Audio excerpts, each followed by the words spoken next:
Hello everyone, welcome to chemistry लोचा।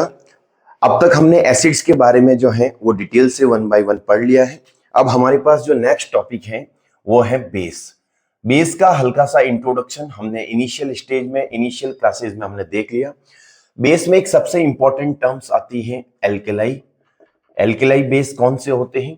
ऐसे base जो वाटर में सॉल्युबल हो, base which is soluble in water। यदि मैं एग्जाम्पल्स की यदि बात करूं तो हमारे पास सबसे इंपॉर्टेंट एग्जाम्पल आते हैं सोडियम हाइड्रोक्साइड। सोडियम हाइड्रोक्साइड, आपको ऐसे छोटे छोटे टॉपिक्स के बारे में ध्यान रखना है। बहुत बार यहां से क्वेश्चन बन जाता है कि एल्केलाई क्या होते हैं। एक होता है हमारे पास पोटेशियम हाइड्रोक्साइड, वैसे बहुत सारे होते हैं लेकिन कुछ एग्जाम्पल्स आपको ध्यान में रखने हैं। Calcium hydroxide, magnesium hydroxide. लेकिन कुछ बेस ऐसे होते हैं जो होते तो बेस हैं लेकिन हमारे पास जो है वो वाटर में सॉल्युबल नहीं है। कौन कौन से होते हैं? आप कहोगे कि हमें तो बता दो एग्जाम्पल, तो मैं कहूंगा iron hydroxide, copper hydroxide, zinc hydroxide. ऐसे हमारे पास कुछ बेसेस हैं जो डी ब्लॉक से जो है मेटल बिलोंग करती हैं। वो हमारे पास वाटर इनसॉल्युबल हमारे पास बेस होते हैं। होते तो बेस ही हैं क्योंकि इनमें OH आयंस जो है वो हमारे पास रिलीज होता है, लेकिन ये हमारे पास वाटर में सॉल्युबल नहीं है।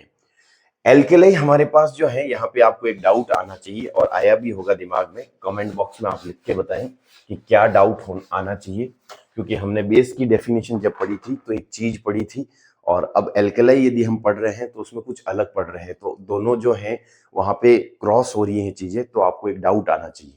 अब जो है हमारे पास, हम इसका क्लासिफिकेशन पढ़ते हैं।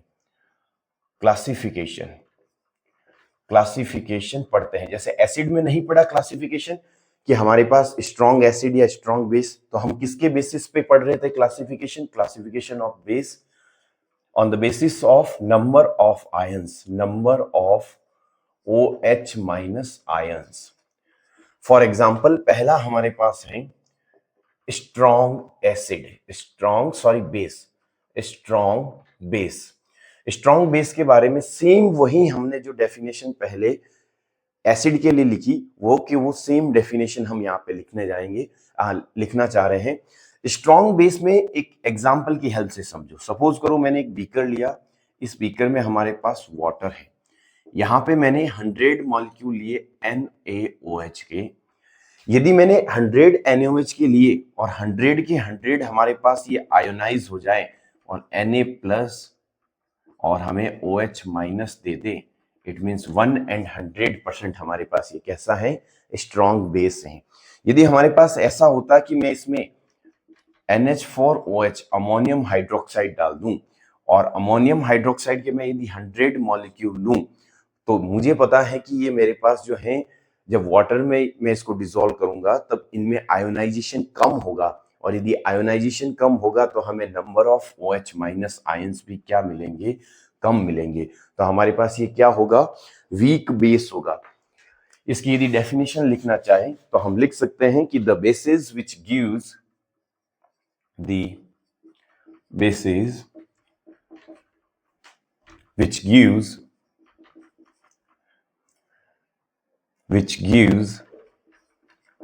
more number of OH minus ions in aqueous solution।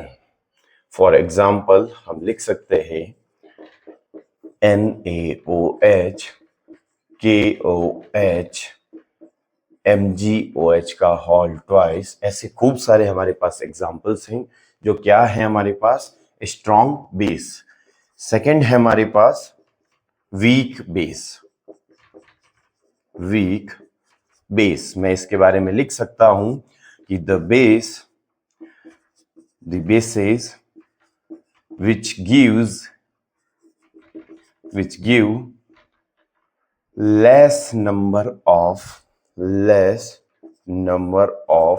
OH minus ions in aqueous solution, in aqueous solution. For example यहाँ पे हम ऐड कर सकते हैं अमोनियम हाइड्रोक्साइड। हमने वीक एसिड में भी एक एग्जाम्पल पढ़ा था, आपको यदि याद हो तो, एसिटिक एसिड या विनेगर का। तो हमारे पास एसिटिक एसिड और विनेगर का एग्जाम्पल था, वो किसका था? वीक एसिड का। और अमोनियम हाइड्रोक्साइड जो है वो किसका एग्जाम्पल है हमारे पास? वीक बेस का। तो कुछ आपको छोटी छोटी चीजें जो है वो ध्यान में रखनी है।